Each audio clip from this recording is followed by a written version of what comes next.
again to everyone to our webinar celebrating the launch of Pedagogies of Belonging, a book of educator microportraits recently published by the Refugee Reach Project at Harvard University. My name is Abby. And I'm Mohammed.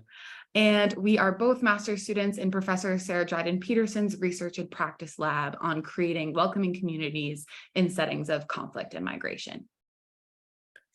Together with our colleagues, Tal, Bakht, and Muskan, we organized this webinar with the hope that sharing the ideas that emerge from the microportraits might support all of our learning about what makes welcoming communities and inspire us to try some of these practices in our own classrooms. To do this, we've invited the authors of 7 microportraits to speak about the educators they worked with and wrote about in this book. The educators themselves are not sharing with us today.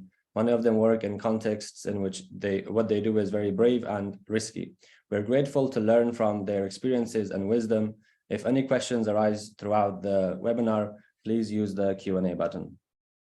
So we'll spend the majority of our time today hearing from the authors and learning from the phenomenal educators featured in the microportraits. This will include both video and live discussions about the prominent themes included in the book. But first, Mohammed and I are delighted to introduce Sarah Dryden-Peterson, professor at the Harvard Graduate School of Education and founder and director of Refugee Reach.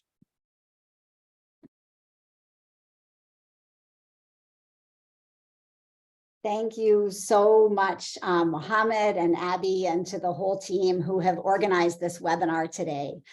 This book, Pedagogies of Belonging, grew out of a question that we have found educators in contexts of conflict and migration asking of themselves each day. What would it take to ensure that all young people have access to learning that enables them to feel a sense of belonging and prepares them to help build more peaceful and equitable futures? And each day in classrooms around the world, we observe educators acting in response to this question. Each of us who have contributed to this book, including each of the authors and the amazing artist Wilhelmina Peragin, have learned from and been inspired by educators who have welcomed us into their classrooms and shared with us their thinking. Thank you to each and every one of you. As Mohammed noted, while many of you we cannot name as the work you do is risky and brave, you know who you are, and we're grateful.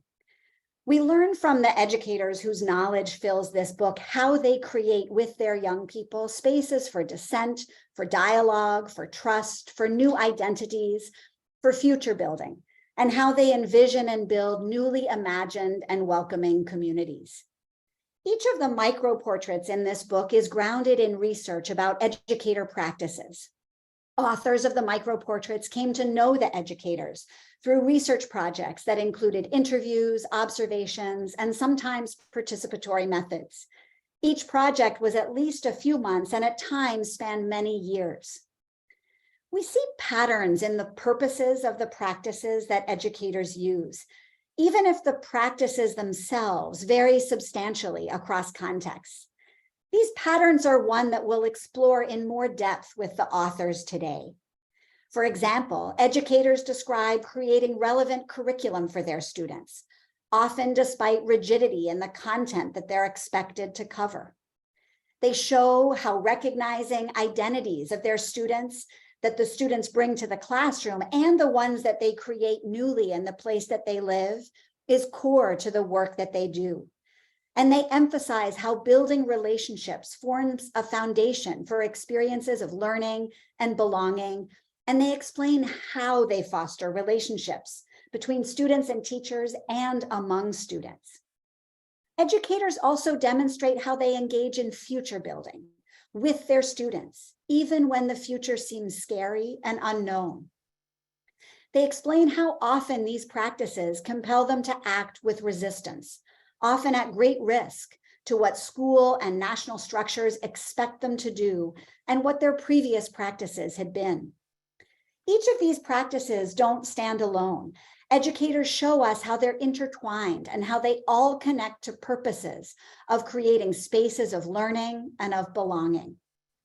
These are just some of the patterns that emerge in the practices of the educators and ones that we'll discuss today with authors of 7 microportraits who are gathered to take part in this webinar. We try to really focus on the why and the how of the practices that educators use. We hope that this can give each of us ideas to try out in our own classrooms, schools, and other educational sites. I'll now turn it back to Mohammed.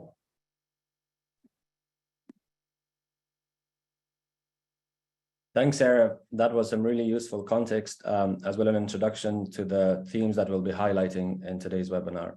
We're going to start with two videos from educators based in Lebanon and in Uganda. First, we will learn about Mr. Ahmed, and how he recognized student identities in his classroom. Next, we'll hear from author Celia Reddick, who will speak about Miss Isabel and how they found ways to act with resistance in their classroom. And finally, we will learn about Miss Alata and how she engaged in school-wide collaborations from authors Vikrant and Mara Johnson. Abby, over to you.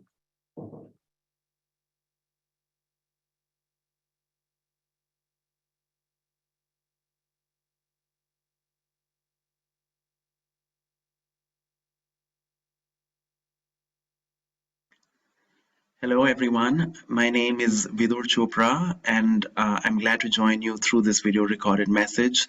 A huge congratulations to the editorial team and to the contributors to this very special collection of micro-portraits of educators doing some amazing work globally in fostering belonging for their students, and the sort of active resistance that they're engaged in as they sort of push the boundaries of what it means to be part of a learning community, to be part of society, even if students' experiences might sort of tell them otherwise, that they are on the margins. So I had the good fortune of learning and getting to know, learning from and getting to know Mr. Ahmed through a research project that I was engaged in with my other collaborators, Jumana Talhouk, Dr. Sarah Dryden-Peterson, and Dr. Carmen Geha. And this research project followed the lives of grade 9 Syrian students in Lebanon. And the reason we focused on grade 9 was because it's a very high stakes year in the Lebanese education system, where students take an exam called the brevet exam that really determines whether they can continue onward to education, or if they drop out or choose sort of alternative pathways to education. So the stakes are really, really high, and it determines much of what comes later in students' educational trajectories. Jumana and I had the good chance of being able to observe Mr. Ahmed in his grade 9 civics classroom through the course of an entire year.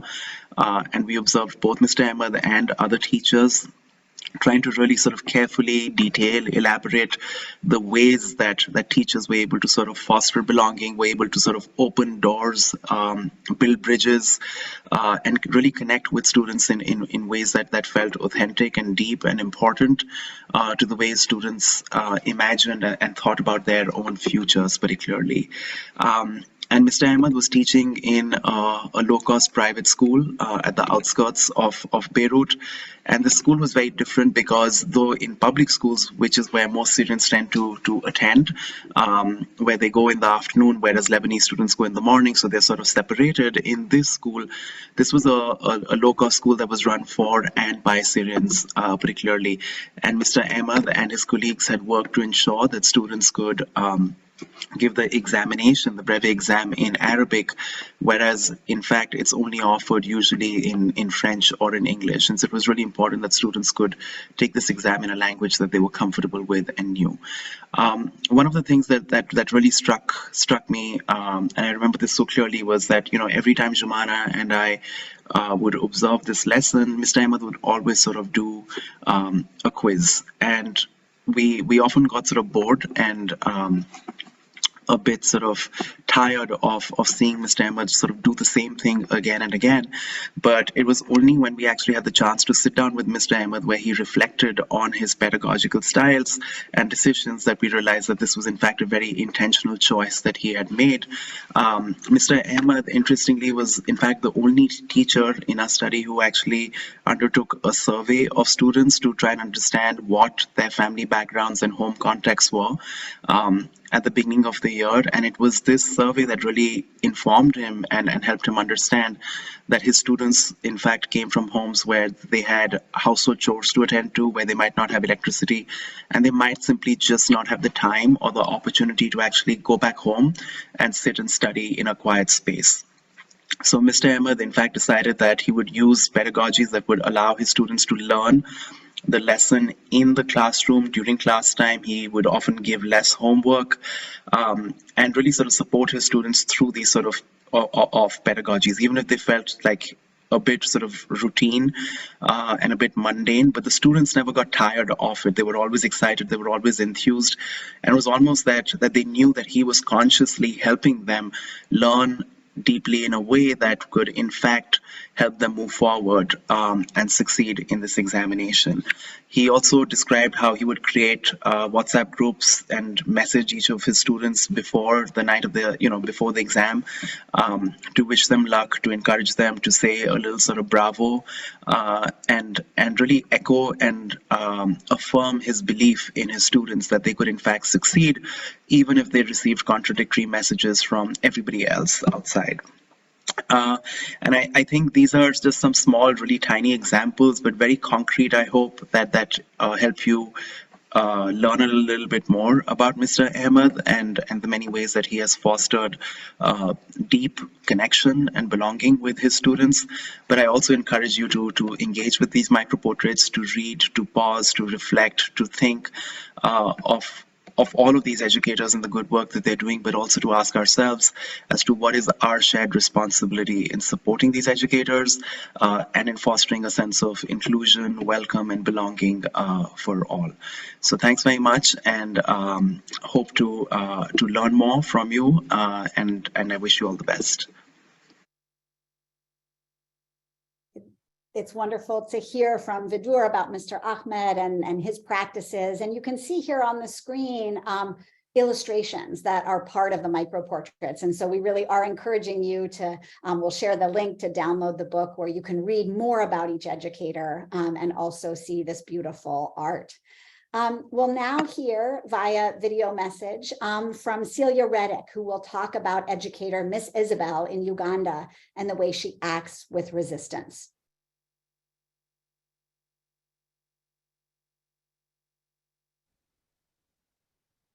Hello, my name is Celia Reddick, and I'm a fellow at Refugee Reach. I had the opportunity to learn about Miss Isabel, one of the educators featured in the micro-portraits, during the course of research I conducted in Kampala, Uganda. Miss Isabel is a really extraordinary and skilled educator. She's the head teacher or principal of a public primary school in Kampala, Uganda, where nearly 50% of students' families have been affected by conflict and forced migration. Having taught for nearly 30 years, Miss Isabel was appointed as the head teacher or principal of her current school in 2017, at a time when it was struggling to stem the tide of families leaving urban public schools for the private schools popping up all around the city. Under Miss Isabel's leadership, demand for the school began to surpass capacity, with many new refugee and immigrant students joining it. As I mentioned, I got to know Miss Isabel while conducting a research study about approaches to language in multilingual urban classrooms attended by both refugee and national Ugandan students together. I conducted data collection across 3 schools and found considerable variety in the ways that educators approached the linguistic diversity in their classrooms.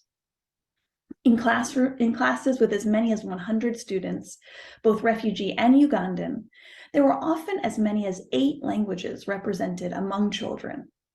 Despite this, teachers and students are expected in policy to use only English in class. But for Miss Isabel, she works to balance national policies that require English while making space for children's multilingualism. This is not an easy balance. In many ways, it's an act of resistance. To achieve it, Miss Isabel doesn't ban languages other than English from class, as many head teachers across the city do. But she discourages her teachers from being too public in their embrace of multilingualism in the classroom. In her own grade 7 class, which she teaches, she lets her students use languages other than English to translate words, but she encourages them to do this discreetly, not singing their departure from English-only policy from the rooftops. Miss Isabel acknowledges that English is connected to power and opportunity, which her students seek. They need English language skills to succeed on high-stakes examinations and as a language of broader communication within the diverse student body. But she also knows how important languages other than English are for children's sense of self and for connections to family and broader experiences of well-being. One way that Miss Isabel affirms their multilingualism is through a celebratory cultural gala, a way to recognize each of the children and where they come from, showcasing the school's diversity. During this annual event, a brief moment in time in the rhythms of the school, songs, dances, and languages from outside of Kampala are welcomed onto campus. Thank you so much for listening.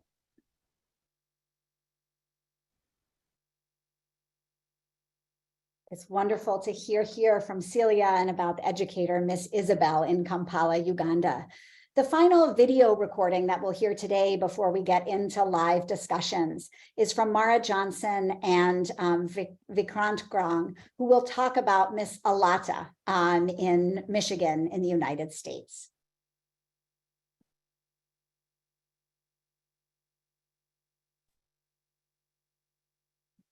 Hi, everyone. Thank you for being here today. My name is Mara Johnson. I am a doctoral student at the University of Michigan, and I am here with my colleague, Vikrant. Hi, Vikrant. We're also here on behalf of Dr. Michelle Bellino, who couldn't be here today, but is also equally excited about this work, and we're excited to share more with you.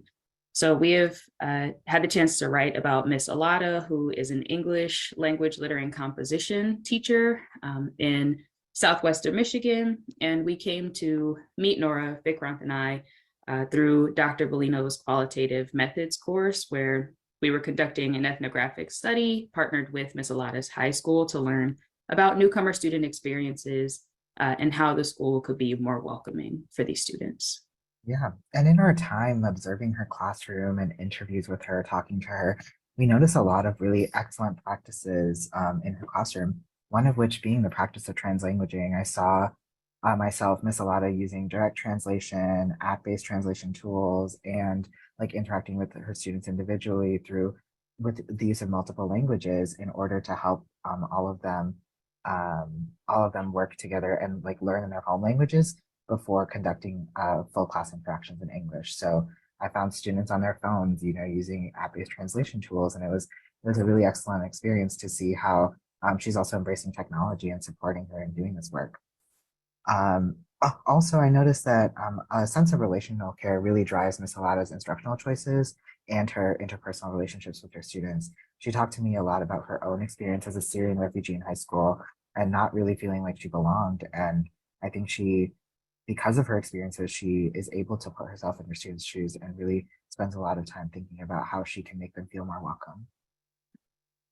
And that, I think the piece about Miss Alata drawing from her own experiences, particularly with diversity being decentered, that really became essential to the work that she does in her own classroom and in the school more broadly. And so that occurs through things like picking the books that she selects, the resources, the classroom displays, and different supports that she provides. And really, we saw that as representative of her desire to ensure that students feel seen and valued, and more that feeling extends beyond her own classroom. We see her do that also in collaboration with other educators in her school. So she really thinks about students' experiences outside of her classroom, and she really wants to help other educators make those same students feel welcome. So she actually lesson plans with other teachers. She also hosts classroom observations. She observes them and provides feedback. And she even planned, in partnership with school leadership, Culture Day. She worked with school leadership and other students to have a space where students could really share their foods and dances and music from their culture. And it ended up becoming a really large community event where students' families also attend. And so there are so many things that we want to be able to say about Miss Alata, but I think the main thing is that we're just so thankful for the opportunity to have met her to be inspired by her. And we are so thankful to Reach for giving us the opportunity to share about Miss Alada today. Thank you both. Thank you all so much.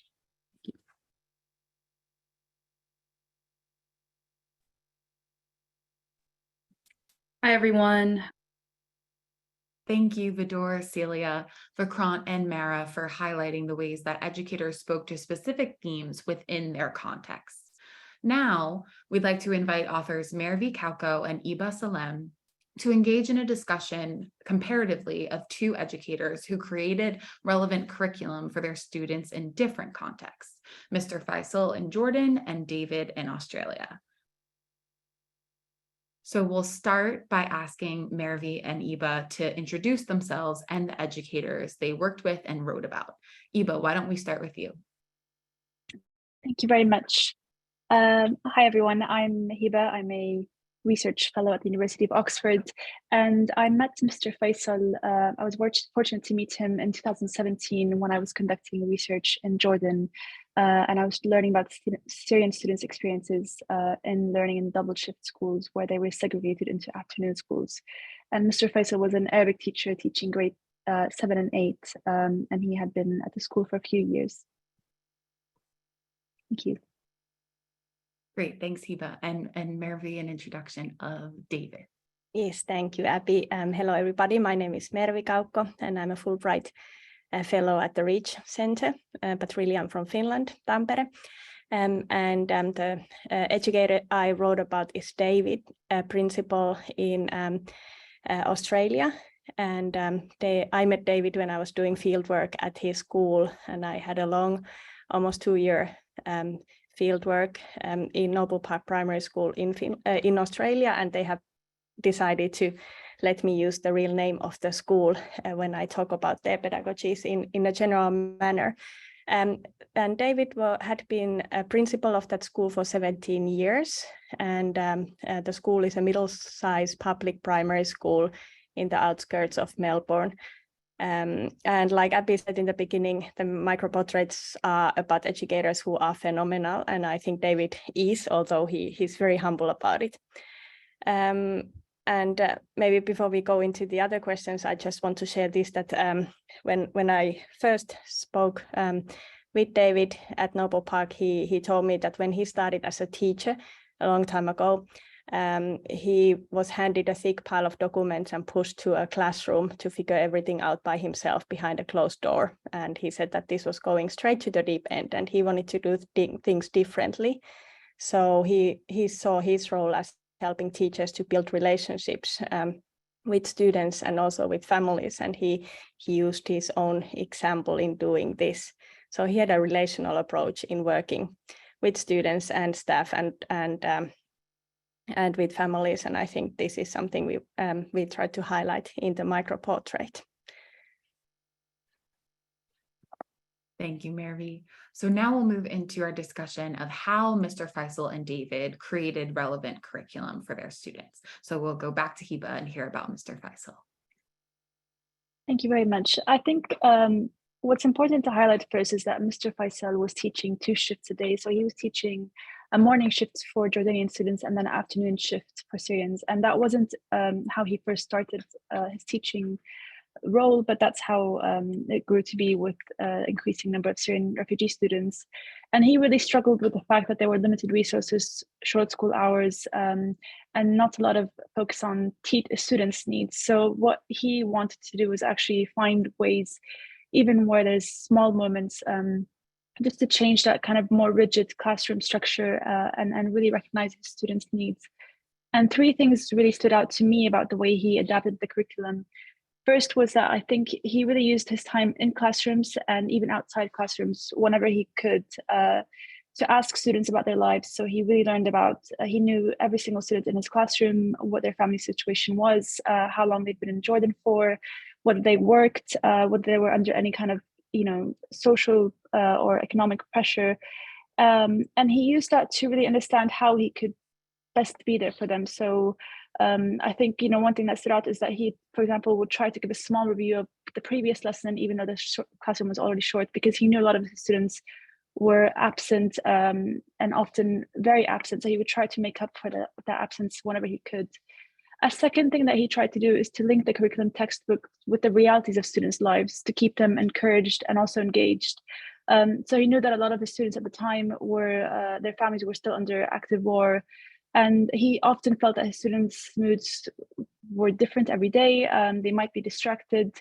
And something that stood out to me, for example, is that when he saw that the students were using a mobile phone in the classroom, which wasn't allowed, he didn't feel angry or frustrated. He said, let's pause the lesson, let's ask, why are you using the phone?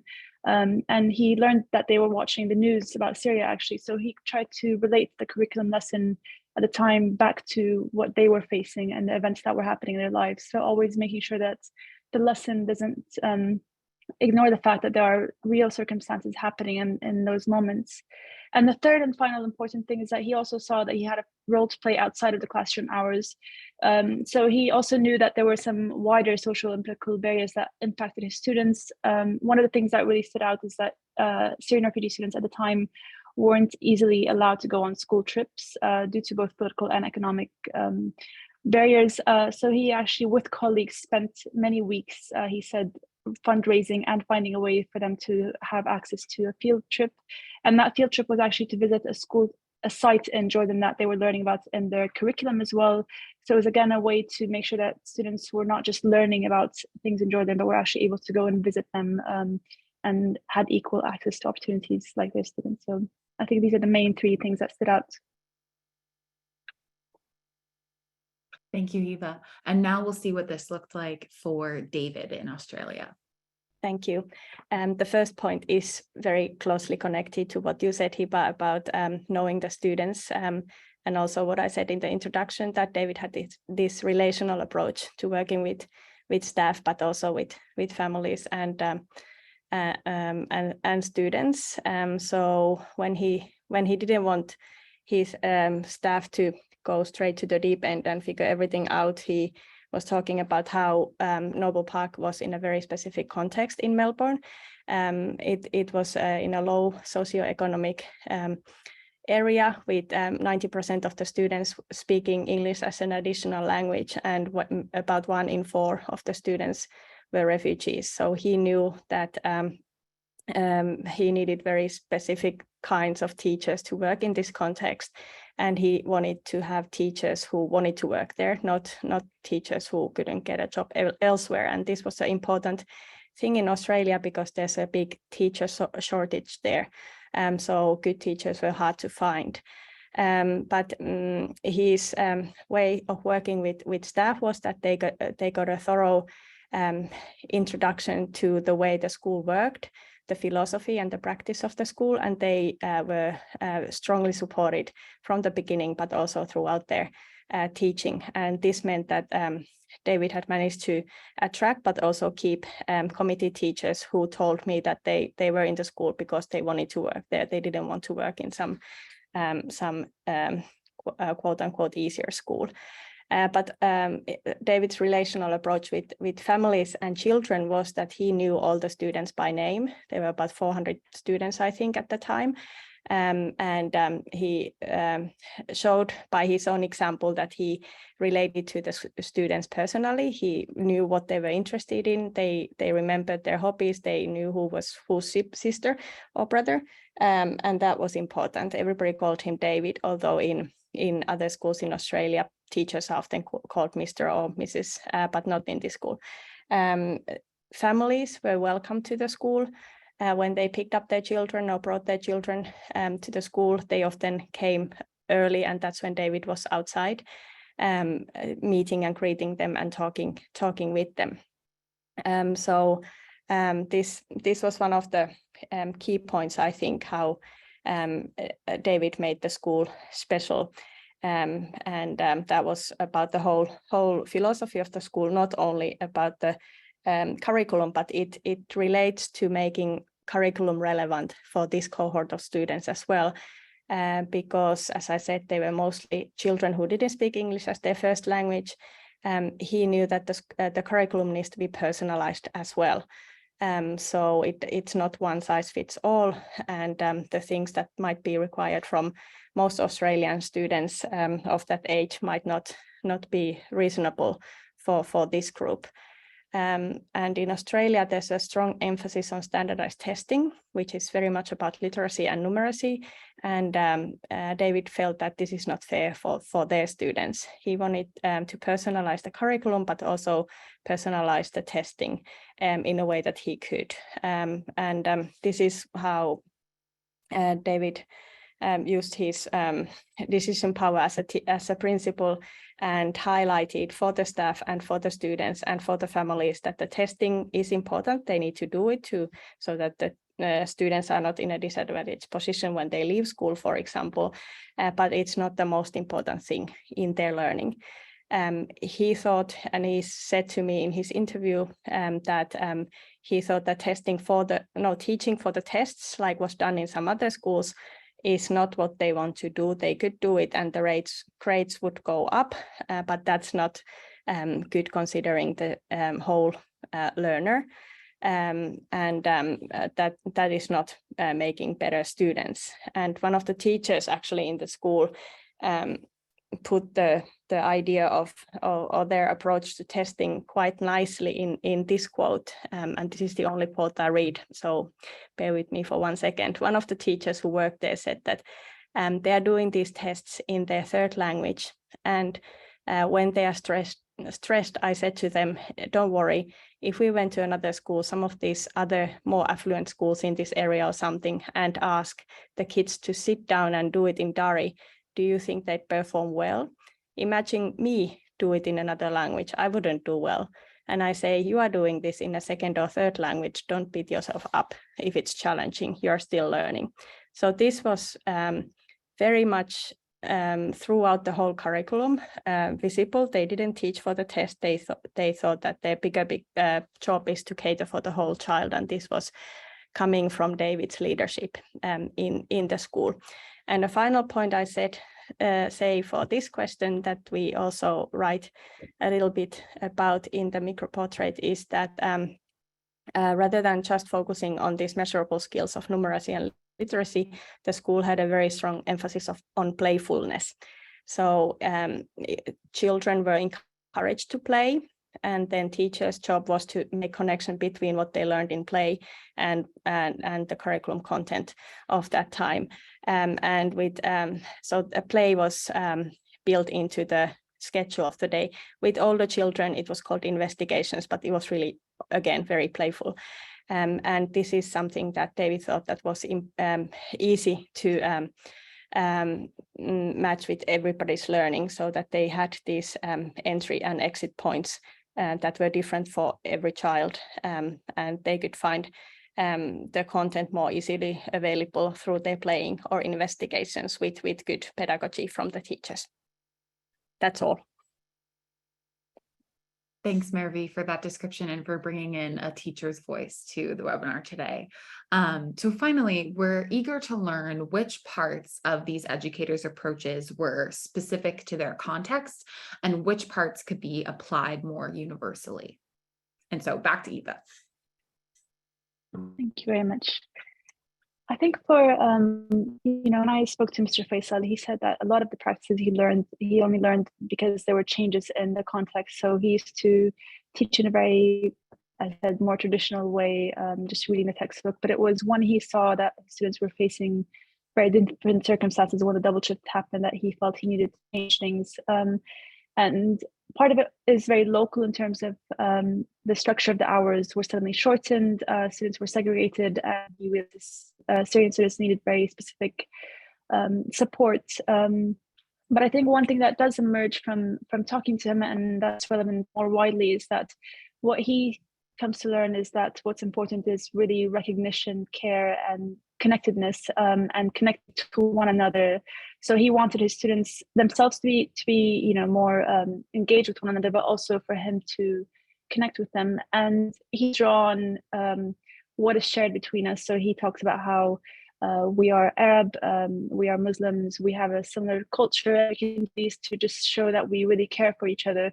But he also talks about how any of us can connect with one another because we are human and we have the duty for each other. And I think something that again applies more widely is just that as you know, we need to think about how educators can be supported to have that space where what they think about is what are our students facing each day, and with increasing uncertainty in the world today and kind of different news that happens, can education spaces actually just more widely think about what's happening on a daily basis, like Mr. Faisal does, where he comes into the classroom, what students are thinking, perhaps as an event that's happened that's affected them, and to really shift that curriculum to then responding to it and connecting it.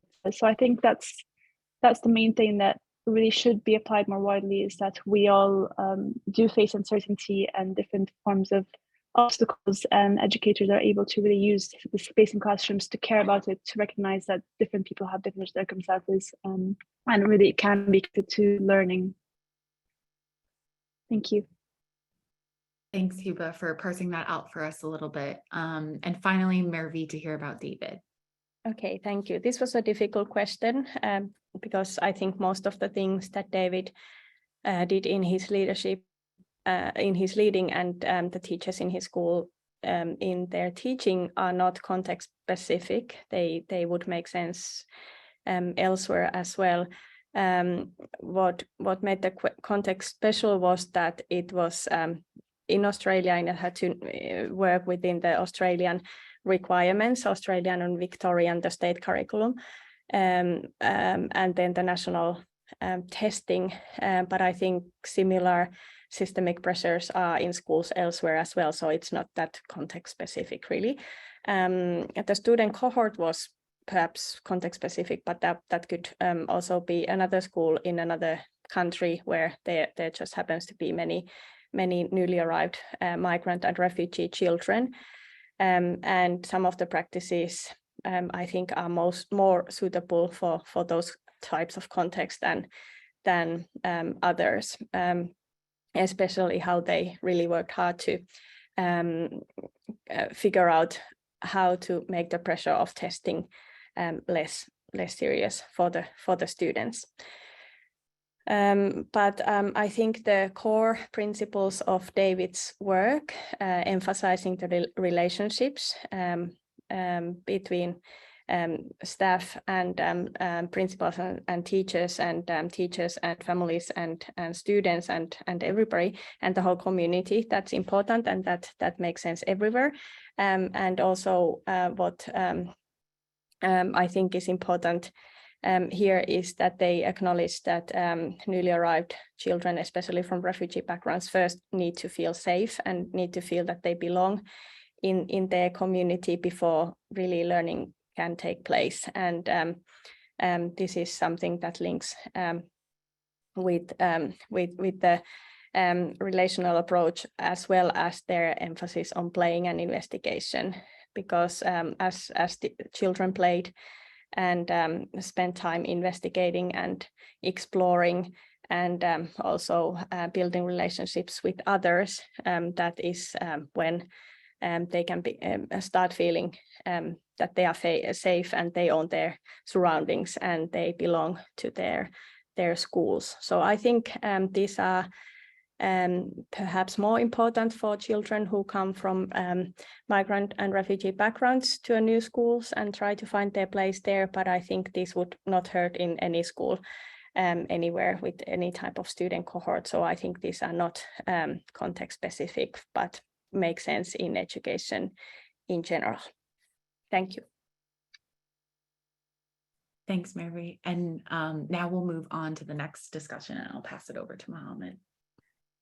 Thank you, Abby, and thanks again to Hiba and Mervi for highlighting the ways that Mr. Faisal and David in Australia were able to create relevant curriculum for their students. And now it's my pleasure to invite Zora Faizi and Sarah Dryden-Peterson to engage in a discussion about two educators who are working on building relationships with their students in different contexts. So we have Dakari from Afghanistan and Miss Ethel from South Africa. I'll start by asking both of them to give some opening remarks before I move to the discussion questions. Zora, why don't we start with you and with a brief introduction about yourself, and then Dakari.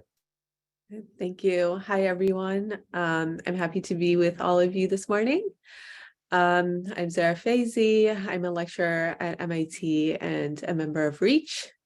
I met the Qari in 2018 in the outskirts of Kabul, Afghanistan. He teaches at a first grade community-based classroom, and community-based schools are established within homes as well as other community centers such as mosques, with the help of international NGOs. In this case, the school was based in the Qari's home. Again, it was a first grade classroom. However, what's unique about this context is that because there are a large number of children out of school in Afghanistan due to instability as well as lack of resources, there were kids as young as 5 and as old as 18 within this one, within the 2 classrooms that made up the community-based school. The Qari was the head teacher, and over time I learned about how connected he was with this community, not just in terms of the school, but also outside of school and over a span of several decades, that connected him and his family to this community of individuals of families who were in Kabul for the same amount of time, as well as many new families who were displaced due to the war. Thank you very much, Zora. Now over to you, Sarah. Not that you need an introduction, but it would be great for those who don't know you that well. Sure. Thanks so much, Mohammed and Abby, and it's great to be part of this conversation with you too, Zora. I'm going to introduce Miss Ethel, who is a history teacher in a public school in Cape Town, South Africa. She also serves as somewhat of a de facto school counselor, kind of circling back to what Mervi was talking about before, of just this sense of really trying to know every student in every possible moment, and someone's students really came to for that kind of guidance. This public school is a high school, and it serves diverse students, migrants and nationals alike, most of whose families have limited economic resources and whose communities over time, both in South Africa and in the countries from which students have migrated, have experienced high rates of violence. This is a school that I have done research in over many years, first in 1998, a little over 20 years ago, and most recently in 2019. Shelby Carvalho, Adriana Cortez, and I co-authored this microportrait, which I hope you have a chance to read. Just a little bit more about Miss Ethel, which I think also connects into how you were describing the Qari, Zora. Miss Ethel herself migrated to South Africa from Zimbabwe and sees a lot of connections with her students who have also experienced migration. And she particularly reflects on how this shared identity of migration, even if it's not a shared cultural or national or ethnic identity, also helps her understand what it means to be othered, particularly in a South African context, where there has been a rise and extensive amounts of violence and sometimes deadly xenophobia. Thanks.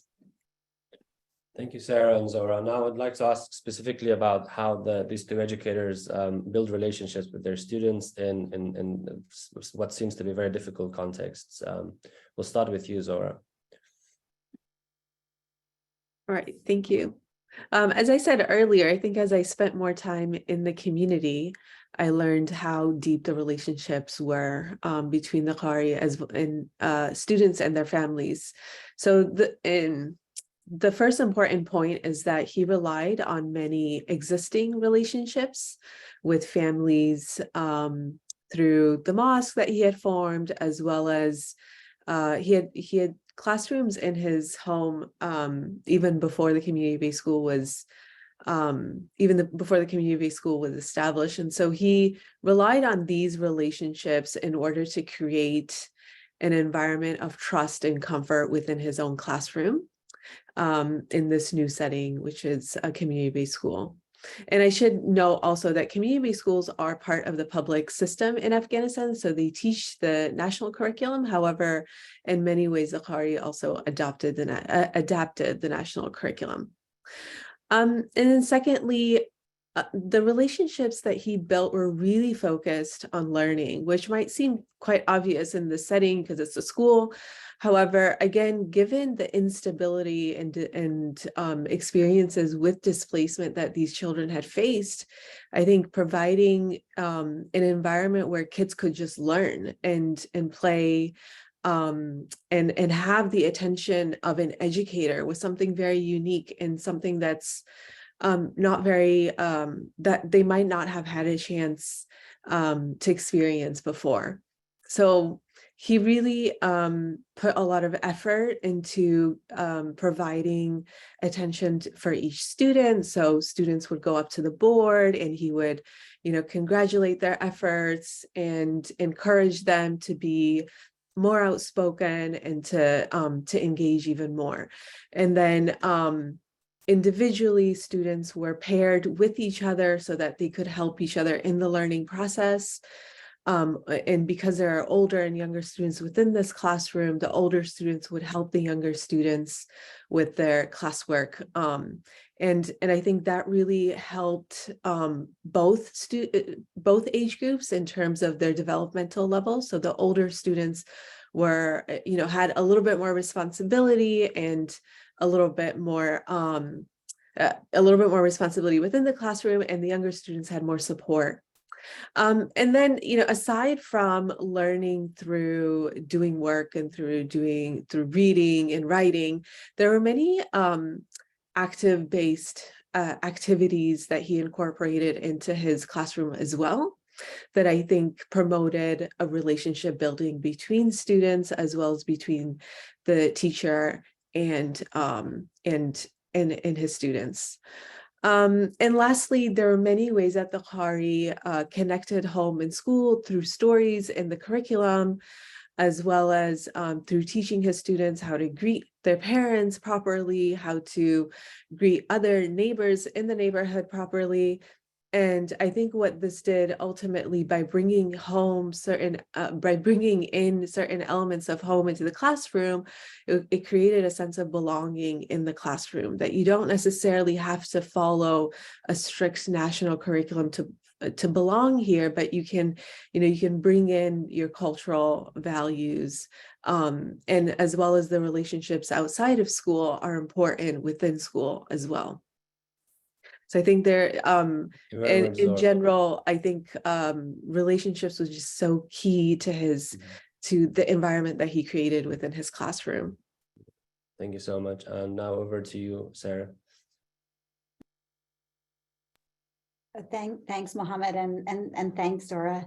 I'm reflecting in some ways too on the very different contexts I think that Miss Ethel and the Qari work in, and yet the very similar kinds of strategies I think that they use for building relationships. And what we saw with Miss Ethel is that she really thought about her own identity, not just as an educator or a history teacher, but her previous identity as a student and as a migrant from Zimbabwe, and also the various roles that she came to play in the school, not only as teacher, but also as kind of informal counselor, that made her think about relationships as core, not just to the work that she did in her classroom, but really trying to institutionalize this idea of relationships as being something central to students' experience of school. And I think what was so unique about this in many ways is that many of Miss Ethel's students had not experienced educators wanting to build relationships with them outside the classroom and really seeking to know them as individuals. Mervi mentioned earlier, David seeking to know everyone's name and know who was friends with whom, and really seeing these similar kinds of practices. I think one difference that we see, and this is something we can certainly discuss later too, is that at different ages, relationships between school and family might shift. So for example, Miss Ethel really didn't have as many relationships with families outside of school, but the high school students would describe that as appropriate to their stage of development, where they wanted to be the ones interacting with their teachers. And so thinking about both different contexts and different developmental stages in terms of what those relationships looked like. I think secondly important about the approaches that Miss Ethel took to building relationships is that she really strove to support her students to understand what it would mean for them to be successful students and what it would mean for them to be successful and active members of society, knowing that sometimes these were in tension with each other, so that what they needed to learn to do in school might be different from what they were expected to do outside of school. And some of that really came through modeling, so that she would really take the time to know each of her students and what their lives were like, both inside and outside the classroom. She would know, for example, which students were struggling in history class because they were having a hard time grasping historical context, or which students were struggling in history class because they were still learning English, which is the language of instruction in South Africa, and really trying to tease apart where the struggle lay. Like David, she really knew who was close friends with whom, and so who students might go to for support, not only from their teachers, but from each other. She knew which families had insecure housing, not through relationships with families, but through conversations with students themselves. And she always called students in her class historians, and really placing them in this role of active knowledge creators within the classroom. I think finally, just in terms of approach to relationship building, one of the elements, I think, of Miss Ethel's practice that she emphasized and that we found really important to engage with was that she described her approach to teaching, and one of the cornerstones of her success as a teacher, as firm discipline. And I think often this idea of being firm with students and building relationships with students can come in conflict with each other. And yet what Miss Ethel really described was that students need to know where boundaries are, be very explicitly taught what relationships can look like, what might be appropriate interactions between grown-ups and students, what might be appropriate interactions in school contexts and outside of school contexts, to really understand these often hidden rules of the game. And so the firm discipline was really geared towards supporting students, again, to be successful in their relationships, both in school and outside. Thank you so much. Just as a final question from me, it's I know that the contexts are very, very different, but I'd like to sort of ask Zora and Sarah about what we can learn about relationship building that can be universalized beyond like the outskirts of Kabul and South Africa. If there are one or two things that we can take from this discussion today, what would they be in terms of relationship building? Sarah, do you want to start first? Sure, I'm happy to. Maybe I'll circle back to this final point that I ended on in terms of this firm discipline and kind of wanting students to understand how to be successful in the society that they lived in. I think this is both context specific and might be applied more universally. Ms. Ethel really described a kind of negotiation that she needed to do as a teacher with firm discipline, supporting students to be successful, but often an inclination that she would describe as actually to be more firm than she is, but wanting to understand and build relationships with her students to understand what the students' needs were, to know how kind of what they needed in any particular moment, whether that was a smile, whether that was additional time to complete an assignment, whether that was a clear line that needed to be drawn to show expectations. And I think this was very context specific if we think about it at the individual level for each student. But also to the context that she was working in Cape Town. And I think that this kind of tension is more universal in terms of how to teach students to be successful in the world that exists where they live, in the context, as I described, of often deadly xenophobia within South Africa, but at the same time to imagine a better world that they wish existed. And Ms. Ethel, I think, really thought about relationships as the key to navigating this kind of tension, knowing students well in terms of then supporting them to be successful in the world that exists and successful in the world that they wish exists, and really trying to work on those conditions. Just one kind of quick example of that, I think, when she teaches history. So she teaches, for example, about the Industrial Revolution, and in the context of that, she talks about exploitation, child labor, human rights. But she really tries to connect these issues in the historical context of the Industrial Revolution to current day South Africa, even though that's not on the syllabus. And in that process, supporting students to imagine not only the conditions they know to exist, but some of the mechanisms of change they identify in various places around the world during the Industrial Revolution, and the kinds of actors they might want to be in their own communities in South Africa. Right. Thank you, Sarah. I think there's so many connections between these different microportraits. Obviously, most classrooms and most schools are not based within homes. So there is a significant difference between the classroom that I studied in Afghanistan, the Qari's classroom, and most schools around the world. But I think there are ways to incorporate some of the practices that the Qari incorporates within his own classroom.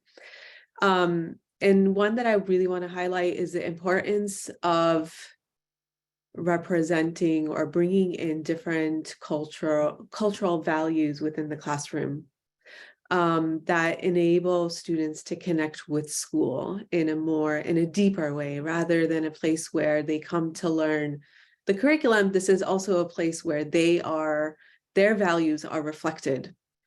And again, there are many differences between the Qari's classroom and most other schools, but I think one way that we can do this effectively is to think about the type of content that we're including within our lessons, including the types of books and the stories that are incorporated. Which stories might be missing? How can we find other sources?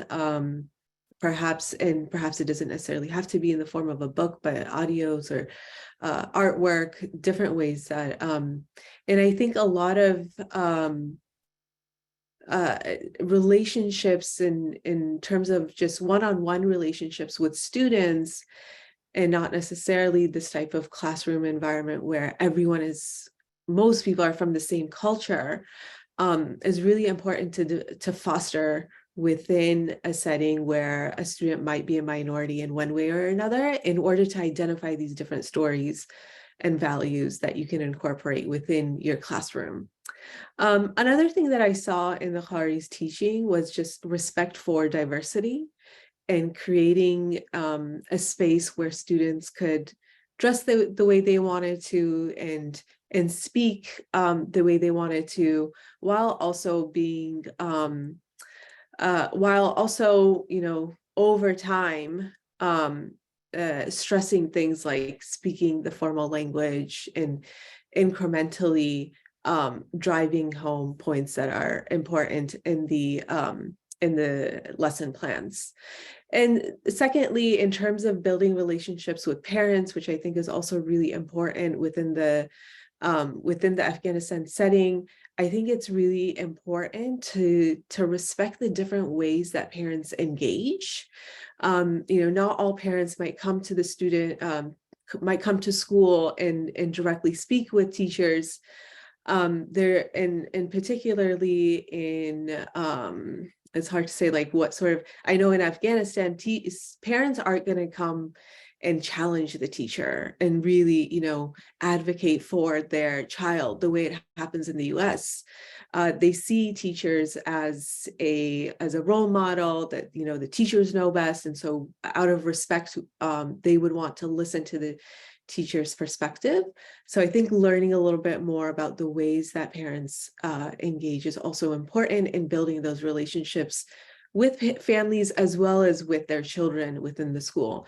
And I think a lot of this can happen, again, through those conversations with students, gentle conversations here and there, through asking, through curiosity and listening. Thank you so much for that, Zora and Sarah. Now I'll pass over to Abby to do the Q&A. Yeah, thanks again. And we do have time to answer. We'll use a few lingering minutes to answer some questions from the Q&A. So I will just turn it over to Sarah for that and to share some final thoughts about ways to get involved with Refugee Reach and its future projects. Thanks so much, Abby and Mohammed, and to all of those who have engaged on this panel today and to those who have joined. There are a few great questions in the Q&A, a few that I'll just quickly respond to, and then invite those microportrait authors who have spoken today to weigh in on one question. A great question about whether it's possible to use this kind of pedagogy in large classrooms. This is a question we're really trying to engage with and think through, and I think you'll find in some of the microportraits, the written ones, not so much the ones we talked about today, but some of the strategies that teachers are using to do that. So I hope you'll take a look. We'll put the link to the book in the chat in just a moment. There's also a question about microportraits, including educators who work in more formal situations of schooling. We do have a few microportraits, including Zora's working in a community-based school, that are in more informal settings or non-formal settings, and really hoping to expand this dimension of our work. I'm going to talk in a minute about ways to contribute, and we hope that those working in non-formal contexts will do just that. And there's also a question about kind of work being done at the policy level in Uganda about language. Again, encouraging you to take a look at the microportrait book and the microportrait of Miss Isabel, but also in each of the microportraits, what you'll notice is linked to other work that is about the educators, but also about some of the policy conversations that are going on in that way. So we hope that that can answer some of the questions and encourage you to be in touch. In the last final minutes, we also have a question that I think is one that really has been driving this work for us, and is one that many of those of you gathered today have been thinking about as well, is how is relationship building with refugee students fundamentally different than relationship building with other non-refugee students? Or is it that these are just good strategies for building relationships, relevant curriculum, recognizing identities with all students? And so I'd invite Iba, Zura, or Mervi, if you have any final thoughts on this question, to feel free to turn on your cameras and respond.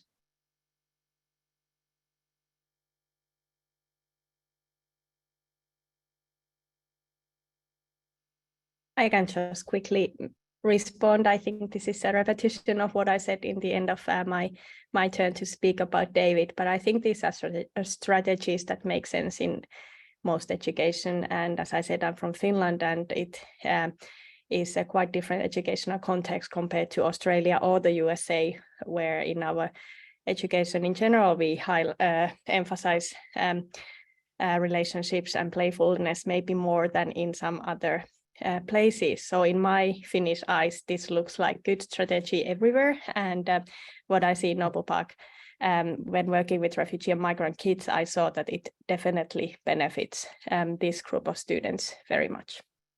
Thanks.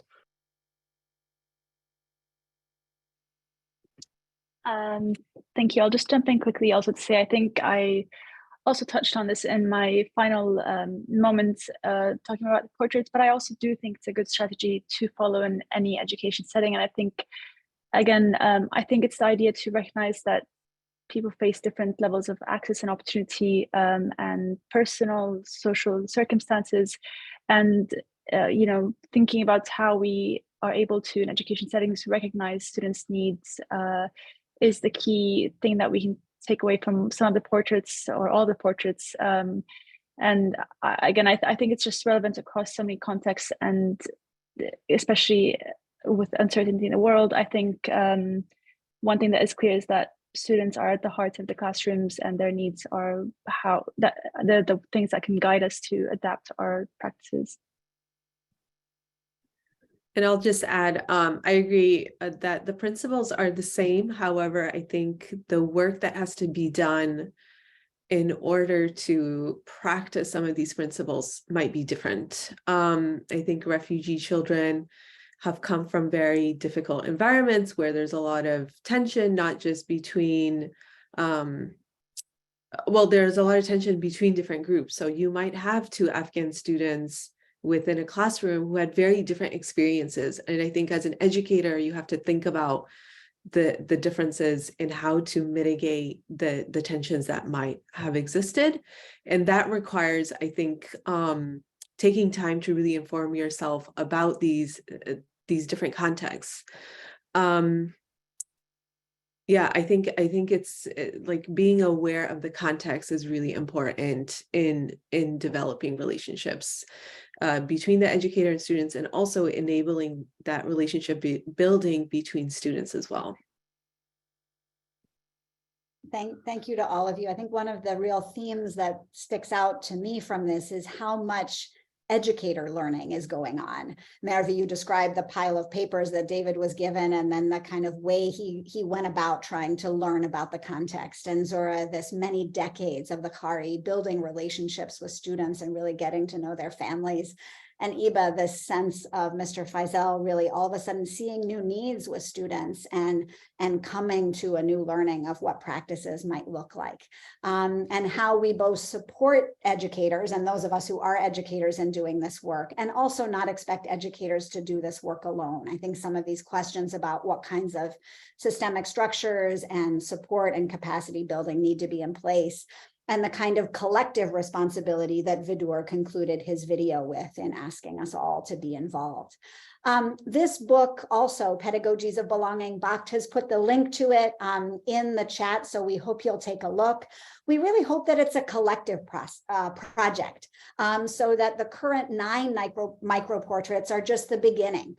The intention of the book is that it lives and grows to include more micro portraits over time and more patterns of practices that may emerge. The 9 micro portraits that you'll read in the book are all based on existing research studies. We don't think these types of research that the studies are based on are the only way to systematically think about teacher practices. And in the future, we'd love to include other types of systemic inquiry into teacher practices. We hope you'll read the micro portraits at the link that's in the chat, and also be in touch with us with any suggestions or to share your experiences with the practices of these educators. We also welcome you to contribute a micro portrait to the collection, and you'll find a link on the webpage and also in the chat where you can let us know if you have an educator who you'd like to feature in this kind of a micro portrait. So thank you to you all for joining us today, and we're all very much looking forward to ongoing conversations and work together towards pedagogies of belonging for all. Take care, everyone. Have a wonderful day.